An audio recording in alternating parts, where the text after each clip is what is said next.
Nobody said a word. Not the reporters. Not the coaching staff standing near the tunnel. Not even Dave Roberts, a man who had managed through World Series pressure, through playoff collapses, through everything baseball could throw at a human being. Nobody said a word because nobody knew what to say. The footage came out first. That was the thing nobody expected. Not a statement from the organization. Not a press release carefully worded by the Dodgers PR team. Footage. From inside the hospital. Shohei Ohtani walking down a corridor after the procedure to drain fluid from his right knee, and something about the way he was walking stopped people cold. It wasn't dramatic. It wasn't a man writhing in pain or being helped by two nurses on either side. It was something quieter than that. Something more unsettling. A slight hesitation in the right leg. A gait that didn't look like the gait of the man who had stepped off the mound just days earlier and roared into the night air of Dodger Stadium. The man in that footage walked like someone who was managing something. Someone who was being careful. And in baseball, careful is a word that terrifies people. The procedure itself had been announced without fanfare. Fluid on the knee. A routine drainage. The Dodgers kept the language clean and clinical, the way organizations do when they want to reassure people without technically lying to them. The words routine and precautionary were used. The word concern was not.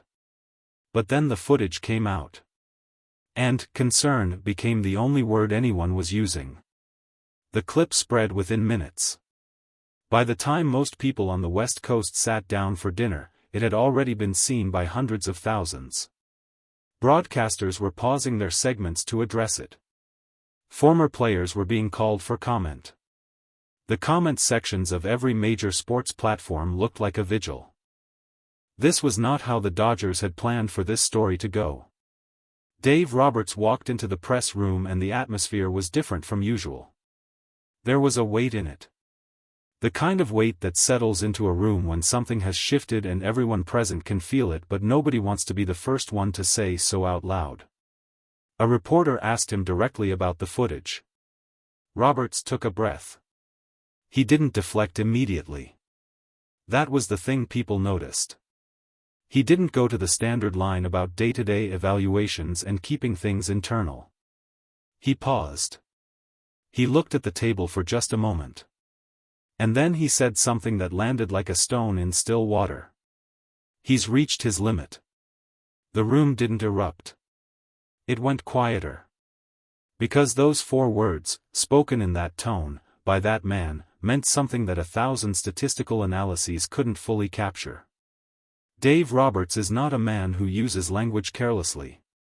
He manages his words the same way he manages his bullpen, deliberately, with an awareness of consequence. When Dave Roberts says a player has reached his limit, he is not speaking about one bad day. He is speaking about something accumulated. Something that has been building. Something he has been watching with his own eyes for weeks and has finally decided the public deserves to know.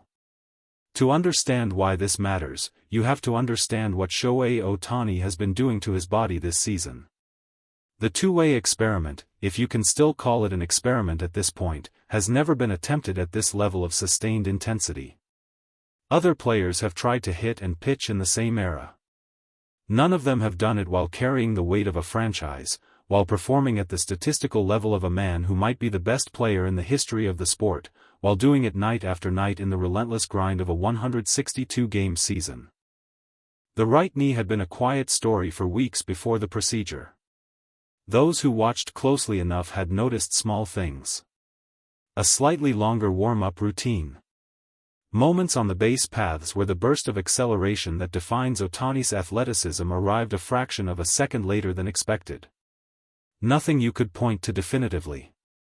Nothing that would hold up in an argument. Just the kind of thing that experienced eyes notice and file away and keep watching. And then the fluid. And then the procedure. And then the footage. The gait change shown in that hospital corridor footage became the center of every conversation. Former orthopedic specialists appeared on morning shows to explain what fluid accumulation does to a knee joint over time, what repeated draining means, what the presence of a gait change in the aftermath of such a procedure might indicate about the underlying condition. None of them were alarmist. All of them were careful. But careful, in this case, was not reassuring.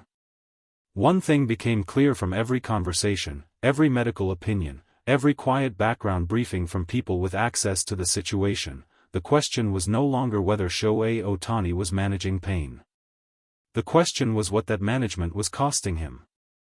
And whether the cost, paid daily, invisibly, in the quiet hours before games and after them, was beginning to show. Inside the Dodgers organization, the mood was described by those familiar with it as one of measured tension. Not panic. The Dodgers are too well run for panic. But the kind of tension that exists when very smart people are trying to solve a problem that doesn't have a clean solution. Because the problem is this: there is no version of protecting Shohei Ohtani that doesn't cost the Dodgers something significant. Every inning he doesn't pitch is an inning where the best pitcher they could put on the mound isn't there. Every game where he sits out as a hitter is a lineup with a hole where the most dangerous bat in baseball should be. You cannot replace Shohei Ohtani with Shohei Ohtani at 70%. You can only make choices about how to use what you have. Roberts had been making those choices all season.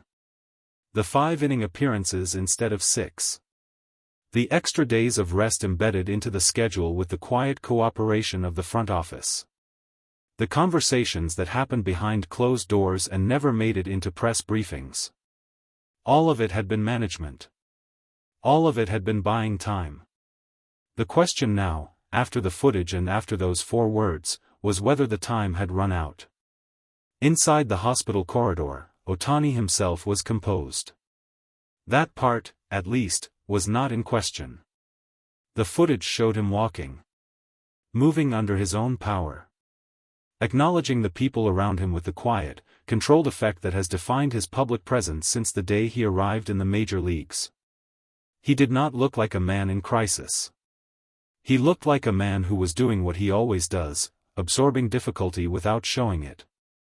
But the right leg told a different story. Not a dramatic one.